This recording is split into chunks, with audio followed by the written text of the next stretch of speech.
الرحمن الرحیم۔ فضائل اعمال کی تعلیم، رمضان کی ایک حدیث جو بہت ضروری ہے اور رمضان میں ہر مسلمان اس حدیث کو سنیں۔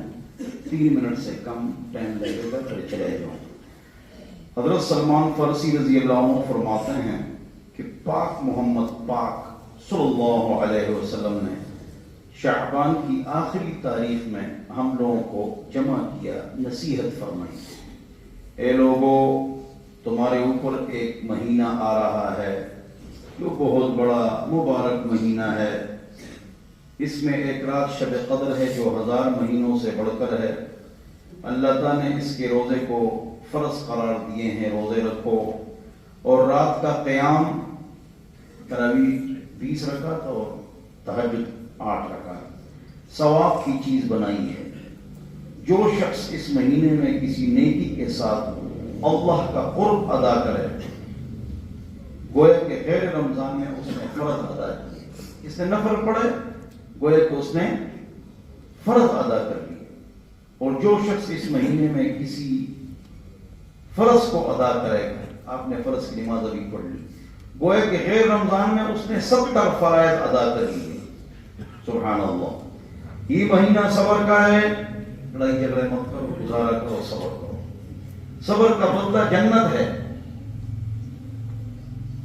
اور یہ مہینہ لوگوں کے ساتھ غمخواری کا ہے۔ نرمی کرو، کوئی معاف کرو، سختی نہ کرو، لوگوں کے ساتھ غمخواری کرو۔ اس مہینے میں مومن کا رزق بڑھا دیا جاتا ہے۔ اس مہینے میں جو آدمی کسی روزے دار کو افطار کرائے، اللہ تعالیٰ افطار کرانے والے کے سارے گناہوں کو معاف کرا دیتا ہے، اور آنکھ سے وہ بری ہو جاتا ہے، اور روزہ دار کے مانند اس کو ثواب ملتا ہے، اور روزہ دار کے ثواب میں کمی نہیں ہوتی۔ صحابہ نے عرض کیا، یا رسول اللہ ہم تو غریب ہیں، اتنی طاقت نہیں ہے۔ بعض صحابہ ایسے تھے کہ لوگوں کو افطار کھلائیں، پیٹ بھر کر کھانے کھلائیں، تو حضور اکرم صلی اللہ علیہ وسلم نے فرمایا پیٹ بھر کر کھلانا نہیں ہے، اگر طاقت نہیں، ایک کھجور دے دو، ایک گھونٹ لسی دے دو، تب بھی اللہ تعالیٰ آپ کو یہ ثواب عطا فرمائے۔ اس کا اول مہینہ رحمت ہے، پہلا عشرہ رحمت ہے، اللہ سے رحمت مانگو۔ درمیانی حصہ مغفرت ہے، اللہ سے گناہوں کی معافی مانگو۔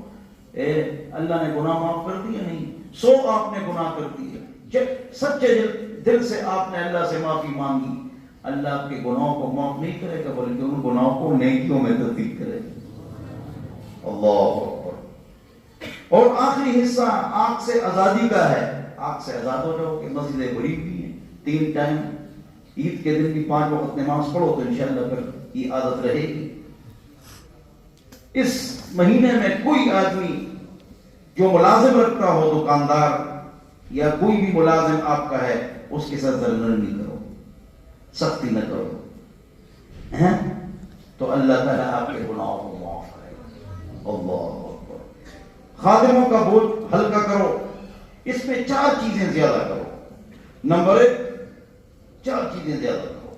نمبر 1، اللہ سے جنت مانگو۔ 2، اللہ سے مانگو کہ یا اللہ جہنم کی آگ سے خلاصی نصیب فرما۔ 3، لا الہ الا اللہ زیادہ پڑھو۔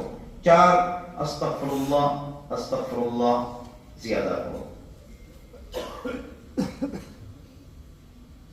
جو کسی روزہ دار کو پانی پلائے، اللہ تعالیٰ قیامت کے دن میرے حوض کوثر سے اس کو جنت میں ایسا پانی پلائے گا کہ قیامت تک، اور قیامت کے بعد جنت کے داخلے تک اس کو پیاس نہیں لگے گی۔ اللہ ہم سب کو عمل کی توفیق عطا فرمائے۔ گناہوں سے معافی مانگو۔ آج ہماری تراویح شروع ہو رہی ہے، آج قرآن آج شروع ہو، 1.25 گھنٹہ نہیں لگتا ہے، تو بس سارے آؤ گے انشاءاللہ۔ جو دکاندار ہے وہ اپنے جہاں پر آپ رہتے ہیں وہاں پر آپ تراویح پڑھیں 20 رکعت توجہ سے، اور صبح تہجد پڑھو 8 رکعت۔ ٹائم نہیں ہے تو 2 رکعت پڑھو، 2 رکعت تہجد پڑھو، لیکن پڑھو بس، اور سیری کر کے جلدی مسجد بھاگو۔ اگر لیٹ گئے تو آدمی سو جاتا ہے۔ یا اللہ رمضان میں ہمارے گناہوں کو معاف فرما۔ یا اللہ ہم سب کو آخرت کی فکر نصیب فرما۔ صبح و شام مسجدیں بھری ہوئی ہیں، فجر میں بھری ہوئی ہیں، اللہ ہمیشہ یہ نظام جاری اور ساری ہو. یا اللہ غریبوں کے ساتھ امداد کرنے کی توفیق نصیب ہو. صلی اللہ